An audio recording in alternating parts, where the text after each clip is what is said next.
Hey guys welcome back. ഞാൻ ദിവ്യ. 2016 March 19 റഷ്യയിലെ റൊസ്തൻഡോവ് എന്ന സിറ്റിയിലെ എയർപോർട്ട്. ഇങ്ങോട്ട് അപ്രോച്ച് ചെയ്ത് വരികയാണ് ഫ്ലൈ ദുബായിയുടെ ഫ്ലൈറ്റ് നമ്പർ 981 എയർക്രാഫ്റ്റ് 737-800.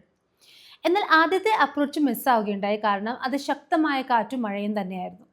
അങ്ങനെ ഗോ റൗണ്ട് ചെയ്ത ക്യാപ്റ്റൻ ഒരു ഹോൾഡിംഗ് പാറ്റേണിൽ എയർക്രാഫ്റ്റിന് വെയിറ്റ് ചെയ്യിക്കാൻ തുടങ്ങി. അങ്ങനെ ഏകദേശം 2.5 മണിക്കൂർ വെയിറ്റ് ചെയ്തതിന് ശേഷം പിന്നീട് എയർക്രാഫ്റ്റ് ഏകദേശം വെളുപ്പിന് 3 മണിയോട് ആവാറായപ്പോൾ അപ്രോച്ച് ചെയ്യാൻ തുടങ്ങി. അപ്രോച്ച് ചെയ്ത് വന്നു. പക്ഷെ അപ്പോഴും കാലാവസ്ഥ വളരെ മോശമാണ്. തങ്ങൾക്ക് ലാൻഡ് ചെയ്യാൻ സാധിക്കുന്നില്ല എന്ന് മനസ്സിലാക്കിയ ക്യാപ്റ്റൻ വളരെ പെട്ടെന്ന് ഗോ റൗണ്ട് ചെയ്തു. എന്നാൽ ഗോ റൗണ്ട് ചെയ്ത ക്യാപ്റ്റൻ ഈ പ്രാവശ്യം അത് എയർക്രാഫ്റ്റ് ക്ലൈംബ് ചെയ്യുന്നതിന് പകരം വളരെ പെട്ടെന്ന് താഴേക്ക് നോസ് ഡൈവ് ചെയ്യാൻ തുടങ്ങി. എങ്ങനെയാണ് ഈ ഒരു നോസ് ഡൈവ് സംഭവിച്ചത്? ഇത് ക്യാപ്റ്റൻ്റെ കയ്യിൽ നിന്നുണ്ടായ ഒരു മിസ്റ്റേക്ക് ആണോ, അതോ എയർക്രാഫ്റ്റിൻ്റെ എന്തെങ്കിലും മെക്കാനിക്കൽ പ്രോബ്ലംസ് ആയിരുന്നു? ഫ്ലൈ ദുബായിയുടെ ചരിത്രത്തിൽ തന്നെ ഏറ്റവും വലിയ അപകടം, ഫ്ലൈറ്റ് നമ്പർ 981. ഇന്നത്തെ വീഡിയോ നിങ്ങൾ ഇൻഫോർമേറ്റീവ് ആവുമെന്ന് വിചാരിക്കുന്നു. ചാനൽ ആദ്യമായിട്ട് കാണുന്ന ആരെങ്കിലും ഉണ്ടെങ്കിൽ സബ്സ്ക്രൈബ് ചെയ്യാൻ മറക്കരുത്. വീഡിയോ കാണാം. ദുബായ് ആസ്ഥാനമായി പ്രവർത്തിക്കുന്ന ബഡ്ജറ്റ് എയർലൈനാണ് ഫ്ലൈ ദുബായ്. 2008 ഫ്ലൈ ദുബായ് അവരുടെ ഓപ്പറേഷൻസ് ആരംഭിക്കുന്നത്. കൂടുതലും 737-800 വിമാനങ്ങളാണ് അവർ യൂസ് ചെയ്യുന്നത്. അന്നത്തെ വിമാനയാത്രയ്ക്ക് യൂസ് ചെയ്യുന്നതും ബോയിങ് 737 വിമാനം തന്നെയാണ്. 55 യാത്രക്കാരാണ് അന്നത്തെ എയർക്രാഫ്റ്റിൽ ഫ്ലൈ ചെയ്യുന്നത്, കൂടാതെ 7 ക്രൂ മെമ്പേഴ്സും. ഇതിൽ 2 പൈലറ്റ്സും ആദ്യമായിട്ടാണ് റഷ്യയിലെ ഈ സിറ്റിയിലേക്ക് ഫ്ലൈ ചെയ്യുന്നത്. ലോക്കൽ ടൈം രാത്രി 9:37 ദുബായ് ഇൻ്റർനാഷണൽ എയർപോർട്ടിൽ നിന്നും എയർക്രാഫ്റ്റ് ടേക്ക് ഓഫ് ചെയ്യുന്നത്. ടേക്ക് ഓഫ് ചെയ്യുന്നതിന് മുൻപ് തന്നെ ഈ വെതർ റിപ്പോർട്ട് പൈലറ്റിന് ലഭിച്ചിരുന്നു. ഇവർ ലാൻഡ് ചെയ്യുന്ന സിറ്റി, അതായത് റഷ്യൻ സിറ്റിയിലെ റൊസ്തൻഡോവ് എന്ന് പറയുന്ന എയർപോർട്ടിനടുത്തായിട്ട് ഒരു ചുഴലിക്കാറ്റ് രൂപപ്പെട്ടിട്ടുണ്ട്. അതിൻ്റെ ഭാഗമായിട്ട് വളരെ വലിയ ടെർബുലൻസും അതുപോലെ ഹെഡ് വിൻസും ഇവർക്ക് ലാൻഡിങ്ങിൻ്റെ സമയത്ത് അനുഭവപ്പെടാനുള്ള ചാൻസ് ഉണ്ട്. അതുകൊണ്ട് തന്നെ ദുബായിൽ നിന്നും എക്സ്ട്രാ ഫ്യൂവൽ ക്യാപ്റ്റൻ കരുതിയിരുന്നു. ഇൻ കേസ് എയർക്രാഫ്റ്റ് ഡൈവേർട്ട് ചെയ്യണമെന്നുണ്ടെങ്കിലോ അല്ലെങ്കിൽ ഒന്ന് ഹോൾഡ് ചെയ്യണമെന്നുണ്ടെങ്കിലോ അവർക്ക് ആ ഫ്യൂവൽ വേണ്ടി വരും. അതുകൊണ്ടാണ് ക്യാപ്റ്റൻ അത് എക്സ്ട്രാ കരുതിയത്. അതുമാത്രമല്ല, ക്രൂസ് ഫേസിലും ക്യാപ്റ്റന് വെതർ അപ്ഡേറ്റ്സ് ലഭിക്കുകയുണ്ടായി. ലാൻഡിങ്ങിന്റെ സമയത്ത് ടർബുലൻസ് വളരെ ശക്തിയായിട്ടുണ്ടാകാം എന്ന് ക്യാപ്റ്റൻ ക്യാബിൻ ക്രൂവിനും നേരത്തെ വാർണിംഗ് കൊടുത്തിരുന്നു. ലോക്കൽ ടൈം ഏകദേശം 1:17 ആയപ്പോഴേക്കും എയർക്രാഫ്റ്റ് റഷ്യൻ സിറ്റിയിലേക്ക് ഡിസെൻഡ് ചെയ്യാൻ തുടങ്ങി. ഡിസെൻഡ് ചെയ്യുന്ന സമയത്ത് ATC ആയിട്ട് കോൺടാക്ട് ചെയ്തു 2 പൈലറ്റ്സും. ആ സമയത്ത് കാലാവസ്ഥ വളരെ മോശമാണ്, വിൻഷിയർ ഉണ്ട് എന്നുള്ളൊരു റിപ്പോർട്ടാണ് അവർക്ക് ATCയിൽ നിന്നും ലഭിച്ചത്. വിൻഷിയർ എന്ന് പറയുന്നത് എയർക്രാഫ്റ്റിന് വളരെയധികം അപകടം വരുത്തുന്ന ഒരു പ്രതിഭാസമാണ്. കാറ്റിൻ്റെ ഗതിയിൽ വളരെ പെട്ടെന്നുണ്ടാകുന്ന ചേഞ്ചസിനാണ് വിൻഷിയർ എന്ന് പറയുന്നത്.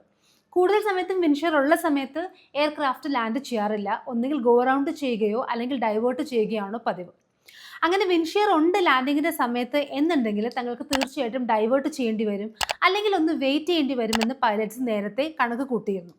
അതുകൊണ്ട് തന്നെ ആ കാര്യങ്ങളെല്ലാം തന്നെ അവർ ബ്രീഫിങ്ങിൽ അങ്ങോട്ടും ഇങ്ങോട്ടും സംസാരിക്കുകയും ചെയ്തിരുന്നു.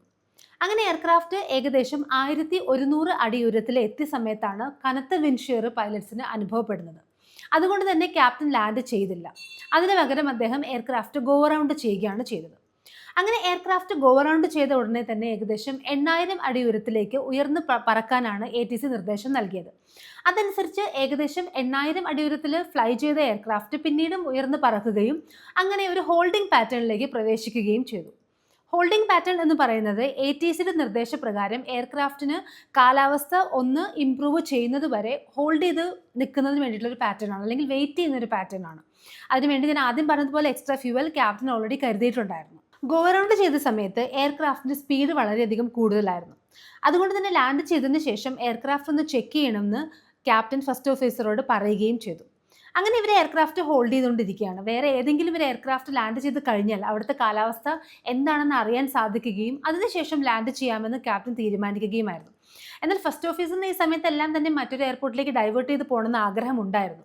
പക്ഷെ അദ്ദേഹം അത് ക്യാപ്റ്റനോട് പറയാൻ കൂട്ടാക്കിയില്ല. അത് മാത്രമല്ല, താൻ എന്തായാലും വെയിറ്റ് ചെയ്യാൻ തന്നെയാണ് തീരുമാനിച്ചിരിക്കുന്നത് എന്ന് ക്യാപ്റ്റൻ ആദ്യമേ പറയുകയും ചെയ്തിരുന്നു.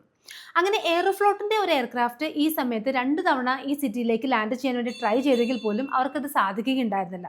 അങ്ങനെ എയറോഫ്ലോട്ടിൻ്റെ ആ എയർക്രാഫ്റ്റ് ഡൈവേർട്ട് ചെയ്ത് പോവുകയും ചെയ്തു. ഇതിനിടയ്ക്ക് എല്ലാം തന്നെ കനത്ത ടർബുലൻസ് ആണ് എയർക്രാഫ്റ്റിൽ അനുഭവപ്പെടുന്നത്. എയർക്രാഫ്റ്റിൻ്റെ ഓൾട്ടിറ്റ്യൂഡ്, സ്പീഡ്, അതുപോലെ പൊസിഷൻ എല്ലാം തന്നെ പല തവണ അവർ മാറ്റുകയുണ്ടായി ഈ ഒരു കാലാവസ്ഥയിൽ നിന്ന് രക്ഷപ്പെടുന്നതിന് വേണ്ടിയിട്ട്. അങ്ങനെ എയർക്രാഫ്റ്റ് ഏകദേശം 2.5 മണിക്കൂർ അവിടെ ഹോൾഡിംഗ് പാറ്റേണിൽ തുടരുകയാണ് ചെയ്തത്. വേറെ ഒരു എയർക്രാഫ്റ്റും ആ സമയത്ത് റൊസ്തുന്തോ എന്ന സിറ്റിയിലേക്ക് ലാൻഡ് ചെയ്യുന്നുണ്ടായിരുന്നില്ല. അതുകൊണ്ട് തന്നെ എന്താണ് അവിടെയുള്ള കാലാവസ്ഥ എന്ന് കറക്റ്റായിട്ട് പ്രെഡിക്റ്റ് ചെയ്യാൻ വേണ്ടിയിട്ട് ATCക്കും സാധിക്കുന്നുണ്ടായിരുന്നില്ല. ഡൈവേർട്ട് ചെയ്യേണ്ട എന്ന് ക്യാപ്റ്റൻ തീരുമാനമെടുത്തതിൻ്റെ പിന്നിലും പല കാരണങ്ങളുണ്ടായിരുന്നു. ഒന്നാമത്തേത്, എയർക്രാഫ്റ്റ് ഡൈവേർട്ട് ചെയ്യുകയാണെന്നുണ്ടെങ്കിൽ അവർക്ക് ഡൈവേർട്ട് ചെയ്യുന്ന എയർപോർട്ട് എവിടെയാണോ ഈ പാസഞ്ചേഴ്സിനെല്ലാം അവിടെ അക്കോമഡേഷൻ കൊടുക്കേണ്ടി വരും. അത് അവരുടെ നെക്സ്റ്റ് ദിവസത്തെ റിട്ടേൺ പാറ്റേണിന് ബാധിക്കും. ചിലപ്പോൾ പൈലറ്റ്സിനും അവിടെ സ്റ്റേ ചെയ്യേണ്ടി വരും, ക്രൂവിനും അവിടെ സ്റ്റേ ചെയ്യേണ്ടി വരും. അങ്ങനെ അത് മൊത്തം അവരുടെ ഒരു തിരിച്ചു വരുന്ന അവരുടെ യാത്രയെ ബാധിക്കും. അതുമാത്രമല്ല, ഫ്ലൈ ദുബായ് പോലുള്ള ലോ കോസ്റ്റ് കരിയർ ആകുമ്പോൾ അവർക്ക് ഈ അക്കോമഡേഷനൊക്കെ കൊടുക്കുക എന്ന് പറയുന്നതും അവരുടെ ബഡ്ജറ്റിൽ ഒതുങ്ങുന്നൊരു കാര്യമല്ല. അല്ലെങ്കിൽ അതൊരു പ്ലാൻ ചെയ്യാറില്ല. യൂഷ്വലി ഇങ്ങനെയുള്ള എയർലൈൻസ് ഒക്കെ അത് ഒഴിവാക്കുകയാണ് ചെയ്യുന്നത്. അതുകൊണ്ട് തന്നെയായിരുന്നു ക്യാപ്റ്റൻ തനിക്ക് കുറച്ച് സമയം വെയിറ്റ് ചെയ്താൽ പോലും ഇവിടെ തന്നെ ലാൻഡ് ചെയ്യാം എന്നുള്ളൊരു തീരുമാനം എടുത്തത്. ഞാൻ ആദ്യം പറഞ്ഞതുപോലെ ഫസ്റ്റ് ഓഫീസറിന് ഡൈവേർട്ട് ചെയ്യണമെന്നുണ്ടായിരുന്നു. ഇതിനുശേഷം എയർക്രാഫ്റ്റ് ഇതുപോലെ വെയിറ്റ് ചെയ്യുന്ന സമയത്താണ് ഇവർ ഡൈവേർട്ട് ചെയ്യേണ്ടി വന്നാൽ ഏതൊക്കെ എയർപോർട്ടിലേക്ക് തങ്ങൾക്ക് പോകാം എന്നുള്ളതെല്ലാം തന്നെ ചെക്ക് ചെയ്യുന്നുണ്ടായിരുന്നു. അങ്ങനെ ഏകദേശം രാത്രി 3 മണിയാവാറായി. ഈ രാത്രി 3 മണി എന്നൊക്കെ പറയുന്നത് ഒരു സാധാരണ ഹ്യൂമൻ ബീയിങ്ങിന് ഏറ്റവും കൂടുതൽ ക്ഷീണം അനുഭവപ്പെടുന്ന ഒരു സമയമാണ്. അല്ലെങ്കിൽ റിയാക്ഷൻ ടൈം അവരുടെ കുറവായിരിക്കും, റെസ്പോൺസ് ടൈം അവരുടെ കുറവായിരിക്കും. എന്തെങ്കിലും ഒരു അപകടം സംഭവിക്കുന്ന സമയത്ത് ആ ഒരു അപകടത്തിനോട് റിയാക്ട് ചെയ്യുന്ന ആ ഒരു ടൈം വളരെയധികം കുറവായിരിക്കും. നമ്മളൊരു ഏവിയേഷൻ ആക്സിഡൻസ് ഒക്കെ എടുത്ത് നോക്കുകയാണെന്നുണ്ടെങ്കിൽ കൂടുതലും ആക്സിഡൻസ് നടന്നിട്ടുള്ളത് ഈ ഒരു സമയത്താണ്. ഈ ഒരു സമയത്ത് ഏറ്റവും കൂടുതൽ ഫറ്റീഗ്, ഏറ്റവും കൂടുതൽ ക്ഷീണം, ഉറക്കം ഇതെല്ലാം അനുഭവപ്പെടുന്ന ഒരു സമയമാണ്. അങ്ങനെ രണ്ട് പൈലറ്റ്സും വളരെയധികം ക്ഷീണിതരായിരുന്നു. ഒന്നാമത്തെ കാര്യം, ഇവർ ഹോൾഡിംഗ് പാറ്റേണിൽ വെയിറ്റ് ചെയ്യാണ്. രണ്ടാമത്തെ കാര്യം, ഇവർക്ക് ഒരുപാട് ഓപ്ഷൻസ് ഇല്ല ഡൈവേർട്ട് ചെയ്ത് പോകാൻ വേണ്ടിയിട്ട്. അപ്പോൾ ഏകദേശം 2 മണിക്കൂർ കൂടുതൽ, 2.5 മണിക്കൂറായി ഇവർ വെയിറ്റ് ചെയ്ത് നിന്നിട്ട് കാലാവസ്ഥ ആ സമയത്തും ഇമ്പ്രൂവ് ചെയ്യുന്നില്ല. അങ്ങനെ ഏകദേശം 3 മണി കഴിഞ്ഞ് 20 മിനിറ്റ് കഴിഞ്ഞു. ഈ 3 മണി കഴിഞ്ഞ് 20 മിനിറ്റ് ആയപ്പോഴേക്കും പൈലറ്റ്സ് വളരെയധികം ക്ഷീണിതരായി. രണ്ടാമത് ഒന്നുകൂടെ ലാൻഡിങ്ങിന് അറ്റംപ്റ്റ് ചെയ്യാമെന്ന് ക്യാപ്റ്റൻ ആ സമയത്ത് തീരുമാനിക്കുകയുണ്ടായി. അങ്ങനെ ATC ആയിട്ട് കോൺടാക്ട് ചെയ്ത സമയത്ത് ആ ഒരു ടൈമിൽ വിൻഷിയർ റൺവേയിൽ ആരും റിപ്പോർട്ട് ചെയ്തിട്ടില്ല എന്നായിരുന്നു ATC ഇവർക്ക് മറുപടി നൽകിയത്. അതിൻ്റെ പ്രധാനപ്പെട്ട കാരണം, ഈ സമയത്തൊന്നും തന്നെ ഒരു എയർക്രാഫ്റ്റും അവിടെ ലാൻഡ് ചെയ്തിട്ടില്ല. ഈ ലാൻഡ് ചെയ്തെങ്കിൽ മാത്രമാണ് വിൻഷിയർ ഉണ്ടോ ഇല്ലയോ എന്നുള്ള കാര്യം ATCക്ക് കറക്റ്റായിട്ട് മനസ്സിലാവും. അപ്പോൾ ATC ഉദ്ദേശിച്ചത് ഈ കുറച്ച് സമയമായിട്ട് ഒരു എയർക്രാഫ്റ്റ് അവിടെ ലാൻഡ് ചെയ്തിട്ടില്ല, അതുകൊണ്ട് തന്നെ വിൻഷിയർ ഉണ്ടോ ഇല്ലയോ എന്ന് റിപ്പോർട്ട് ചെയ്തിട്ടില്ല എന്നാണ്.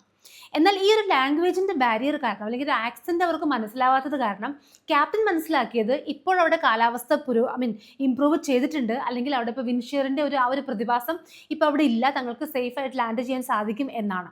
ആ സമയത്ത് തന്നെ അവിടെ നിന്ന് കൺഫ്യൂഷൻ ആയിരുന്നു ക്യാപ്റ്റനെ ഒന്നുകൂടെ ലാൻഡ് ചെയ്യാം എന്ന് ഉള്ള ആ ഒരു തീരുമാനം എടുക്കാൻ വേണ്ടി പ്രേരിപ്പിച്ചത്. അങ്ങനെ ഒന്നുകൂടെ, അത് രണ്ടാമത്തെ അറ്റംപ്റ്റിൽ ലാൻഡ് ചെയ്യാൻ വേണ്ടി ക്യാപ്റ്റൻ എയർക്രാഫ്റ്റ് പ്രിപ്പയർ ചെയ്തു.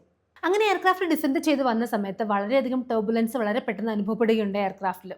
ഈ ഹെഡ് വിൻഡ് എന്ന് പറയുന്ന, അല്ലെങ്കിൽ എയർക്രാഫ്റ്റിൻ്റെ മുന്നിലൂടെ വീശുന്ന കാറ്റ് ക്രമാതീതമായിട്ട് അതിൻ്റെ സ്പീഡ് കൂടാൻ തുടങ്ങി. അതുകൊണ്ട് തന്നെ എയർക്രാഫ്റ്റിൻ്റെ സ്പീഡിലും വേരിയേഷൻ അനുഭവപ്പെട്ടു. സ്റ്റെബിലൈസ് ചെയ്യാൻ എയർക്രാഫ്റ്റ് പറ്റില്ല, അല്ലെങ്കിൽ തനിക്ക് എയർക്രാഫ്റ്റ് സ്റ്റെബിലൈസ് ചെയ്യാൻ പറ്റില്ല എന്ന് ക്യാപ്റ്റന് മനസ്സിലായി. അദ്ദേഹം ഉടനെ തന്നെ എയർക്രാഫ്റ്റ് ഗോ അറൗണ്ട് ചെയ്യാൻ തുടങ്ങി. എന്നാൽ ഇതായിരുന്നു ക്യാപ്റ്റന് സംഭവിച്ച, അല്ലെങ്കിൽ ഇവിടെയായിരുന്നു ക്യാപ്റ്റന് സംഭവിച്ച ഏറ്റവും വലിയൊരു മിസ്റ്റേക്ക്. അതായത് വിൻഷിയറിൽ ഗോ അറൗണ്ട് ചെയ്യുന്നതും നോർമലായിട്ട് ഗോ അറൗണ്ട് ചെയ്യുന്നതും തമ്മിൽ വളരെയധികം വ്യത്യാസങ്ങളുണ്ട്.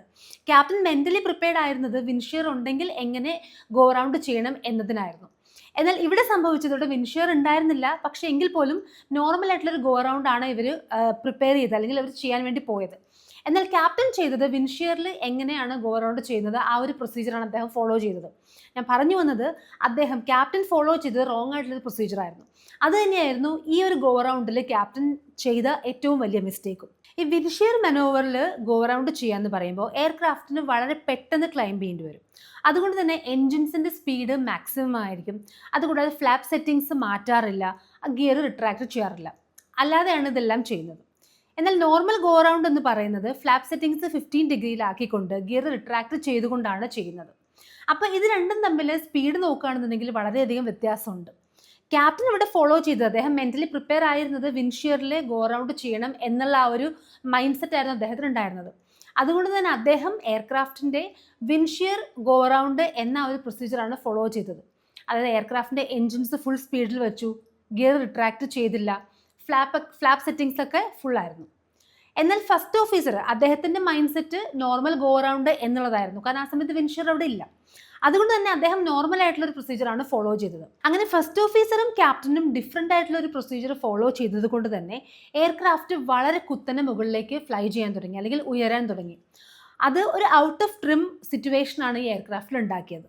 എയർക്രാഫ്റ്റിൻ്റെ ഈ ഒരു ഔട്ട് ഓഫ് ട്രിം സിറ്റുവേഷൻ കാരണം എയർക്രാഫ്റ്റ് വളരെ പെട്ടെന്ന് മുകളിലേക്ക് ഉയർന്നു കഴിഞ്ഞിട്ട് താഴേക്ക് നോസ് ഡൈവ് ചെയ്യാൻ തുടങ്ങി.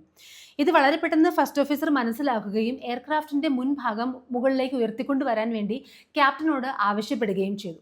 എന്നാൽ ക്യാപ്റ്റൻ ഈ സമയത്ത് അദ്ദേഹം ആ ഒരു മെൻ്റലി പ്രിപ്പയർഡ് ആയിരുന്നില്ല ഈ ഒരു സിറ്റുവേഷനെ ഹാൻഡിൽ ചെയ്യുന്നതിന് വേണ്ടിയിട്ട്. അദ്ദേഹം വളരെയധികം ടയേർഡായിരുന്നു. അദ്ദേഹത്തിൻ്റെ റെസ്പോൺസ് ടൈം അല്ലെങ്കിൽ റിയാക്ഷൻ ടൈം വളരെയധികം കുറവായിരുന്നു. അപ്പോൾ ഈ കോക്പിറ്റിനകത്ത് പുള്ളപ്പ് എന്ന വാർണിംഗ് വളരെ കണ്ടിന്യൂസ് ആയിട്ട് വന്നുകൊണ്ടിരുന്നു. എയർക്രാഫ്റ്റ് ഉയർത്തിക്കൊണ്ടുവരാൻ വേണ്ടി ഫസ്റ്റ് ഓഫീസർ ട്രൈ ചെയ്യുന്നതിനോടൊപ്പം തന്നെ എയർക്രാഫ്റ്റ് ഉയർത്തിക്കൊണ്ടുവരാൻ വേണ്ടി അദ്ദേഹം ക്യാപ്റ്റനോട് ആവശ്യപ്പെടുകയും ചെയ്തു. എന്നാൽ ക്യാപ്റ്റൻ ഈ എയർക്രാഫ്റ്റ് മുകളിലേക്ക് ഉയർത്തിക്കൊണ്ട് വരുന്നതിന് പകരം അദ്ദേഹം എയർക്രാഫ്റ്റ് ഇടതുവശത്തേക്ക് തിരിക്കുകയാണ് ചെയ്തത്. അത് അദ്ദേഹത്തിൻ്റെ മിസ്റ്റേക്ക് ആയിരുന്നു. അദ്ദേഹം അറിയാതെ ചെയ്തതാണ്. കാരണം ആ ഒരു ഉറക്കത്തിൻ്റെയും ആ ക്ഷീണത്തിൻ്റെയും ഒക്കെ ഒരു കാരണം മൂലം അദ്ദേഹത്തിന് കറക്റ്റായിട്ട് റെസ്പോണ്ട് ചെയ്യാൻ സാധിച്ചില്ല. അതിനുശേഷമാണ് തൻ്റെ മിസ്റ്റേക്ക് വളരെ പെട്ടെന്ന് ക്യാപ്റ്റൻ തിരിച്ചറിയുന്നത്. ഈ സമയമായപ്പോഴേക്കും ഒരുപാട് വൈകിപ്പോയിരുന്നു. എയർക്രാഫ്റ്റ് നേരെ, അതായത് മാക്സിമം സ്പീഡിലാണ് നോസ് ഡൈവ് ചെയ്ത് റൺവേയിൽ വന്ന് ഇടിക്കുന്നത്. ആ മാക്സിമം സ്പീഡിൽ റൺവേയിൽ വന്ന് ഇടിച്ചത് കൊണ്ട് തന്നെ എയർക്രാഫ്റ്റ് ഛിന്ന ഭിന്നമായി പോവുകയും ചെയ്തു. എയർക്രാഫ്റ്റിൽ നിന്നും ഒരാൾ പോലും രക്ഷപ്പെട്ടില്ല എന്ന് മാത്രമല്ല, എയർക്രാഫ്റ്റിൻ്റെ ഒരു ഭാഗം പോലും മുഴുവനായിട്ട് അവർക്ക് റിക്കവർ ചെയ്തെടുക്കാൻ സാധിക്കുകയും ചെയ്തില്ല. അത്രയ്ക്കും ചെറിയ ചെറിയ ഭാഗങ്ങളായിട്ട് എയർക്രാഫ്റ്റ് ചിതറി പോവുകയും ചെയ്തിരുന്നു. ഈ എയർക്രാഫ്റ്റിൽ നിന്നും ആകെ റിക്കവർ ചെയ്തെടുത്തത് ബ്ലാക്ക് ബോക്സ് മാത്രമായിരുന്നു. ഈ ബ്ലാക്ക് ബോക്സിൽ നിന്നുള്ള ഡേറ്റ ഡീകോഡ് ചെയ്താണ് എന്താണ് ഈ എയർക്രാഫ്റ്റിൽ സംഭവിച്ചതെന്ന് ഇൻവെസ്റ്റിഗേറ്റേഴ്സ് പിന്നീട് മനസ്സിലാക്കുന്നത്. ഇവർക്ക് മനസ്സിലാക്കാൻ സാധിച്ചത് ക്യാപ്റ്റനും ഫസ്റ്റ് ഓഫീസറും ആ ഒരു ലാൻഡിംഗ് ഫേസ് വരെ പ്രോപ്പറായിട്ടുള്ള പ്രൊസീജിയേഴ്സ് ഫോളോ ചെയ്തിരുന്നു, പ്രോപ്പറായിട്ടുള്ള ബ്രീഫിംഗ് ചെയ്തിരുന്നു. അവർക്ക് ഡൈവേർട്ട് ചെയ്യണമെങ്കിലോ അല്ലെങ്കിൽ വിൻഷിയറിൻ്റെ സമയത്ത് ഗോ അറൗണ്ട് ചെയ്യണമെങ്കിലോ എന്ത് പ്രൊസീജിയറാണ് ഫോളോ ചെയ്യേണ്ടത് എന്ന് അവരെല്ലാം ഡിസ്കസ് ചെയ്തിരുന്നു. എന്നാൽ ഇത്രയും സമയം എയർക്രാഫ്റ്റ് ഒരു ഹോൾഡിംഗ് പാറ്റേണിൽ ഇരുന്നത് കൊണ്ട് തന്നെ ആ ക്ഷീണവും അതുപോലെ തന്നെ ആ ഒരു ടൈമിങ്ങിൻ്റെ ആ ഒരു വ്യത്യാസം മൂലം ക്യാപ്റ്റന് അനുഭവപ്പെട്ട വളരെയധികം ക്ഷീണവും അദ്ദേഹത്തിന് ആ റെസ്പോണ്ട് ചെയ്യാൻ പറ്റാതിരുന്ന ആ ഒരു സിറ്റുവേഷനും കൊണ്ടാണ് ഈ എയർക്രാഫ്റ്റിന് ഈ ഒരു അപകടം സംഭവിച്ചത്. എന്നാൽ ക്യാപ്റ്റൻ ആ ഫസ്റ്റ് ഓഫീസറിൻ്റെ വാർണിങ്ങിനോട് വളരെ പെട്ടെന്ന് പ്രതികരിച്ചിരുന്നെങ്കിൽ രണ്ട് പൈലറ്റ്സിനും ഒരുമിച്ച് എയർക്രാഫ്റ്റ് റിക്കവർ ചെയ്തെടുക്കാൻ സാധിക്കുമായിരുന്നു എന്നും ഇൻവെസ്റ്റിഗേറ്റേഴ്സ് കണ്ടെത്തുകയുണ്ടായി. ഡൈവേർട്ട് ചെയ്യണം എന്നുള്ളൊരു ആഗ്രഹം ഫസ്റ്റ് ഓഫീസറിനുണ്ടായിരുന്നു. അദ്ദേഹം അത് ഒരു ക്യാബിൻ ക്രൂവിനോട് പറയുകയുണ്ടായി. എന്നാൽ അദ്ദേഹം അത് ഒരിക്കലും ക്യാപ്റ്റനോട് പറയാൻ വേണ്ടി ധൈര്യപ്പെട്ടില്ല. എന്നാൽ ഒരുപക്ഷെ അദ്ദേഹം അത് ക്യാപ്റ്റനോട് പറഞ്ഞിരുന്നു അവരെ എയർക്രാഫ്റ്റ് ഡൈവേർട്ട് ചെയ്തിരുന്നെങ്കിൽ ഈ ഒരു വലിയ ദുരന്തം ഒഴിവാക്കാൻ സാധിക്കുമായിരുന്നു. ക്യാപ്റ്റൻ്റെ ആ റെസ്പോൺസ് ടൈം വളരെ കുറഞ്ഞു പോയതുകൊണ്ട് മാത്രമായിരുന്നു ഈ ഒരു അപകടം സംഭവിച്ചത്. എന്നാൽ ഈ രണ്ട് പൈലറ്റ്സും വളരെയധികം എക്സ്പീരിയൻസ്ഡ് ആയിരുന്നു. അവരെല്ലാ പ്രൊസീജിയേഴ്സും എയർക്രാഫ്റ്റിൽ ഫോളോ ചെയ്യുകയും ചെയ്തിരുന്നു. അപ്പോൾ ഇതായിരുന്നു ഫ്ലൈ ദുബായ് 981 എന്ന അപകടത്തിൻ്റെ പ്രധാനപ്പെട്ട കാരണം. പിന്നീട് ഒരുപാട് റെക്കമെൻഡേഷൻസ് ഇൻവെസ്റ്റിഗേറ്റേഴ്സ് കൊടുക്കുകയുണ്ടായി. അതെല്ലാം തന്നെ പിന്നീട് പ്രോപ്പറായിട്ട് ഫ്ലൈ ദുബായ് പാലിക്കുകയും ചെയ്തു. അപ്പോൾ ഇതായിരുന്നു ഫ്ലൈ ദുബായ് 981 എന്ന അപകടത്തിൻ്റെ പ്രധാനപ്പെട്ട കാരണം. അപ്പോൾ ഇതായിരുന്നു ഇന്നത്തെ വീഡിയോ. ഈ ഒരു വീഡിയോ നിങ്ങൾക്ക് ഇൻഫർമേറ്റീവ് ആയിരുന്നു വിചാരിക്കുന്നു. അടുത്തൊരു വീഡിയോയുമായി കാണാം. ചാനൽ ആദ്യമായിട്ട് കാണുന്ന ആരെങ്കിലും ഉണ്ടെങ്കിൽ സബ്സ്ക്രൈബ് ചെയ്യാൻ മറക്കരുത്. Thank you so much. By.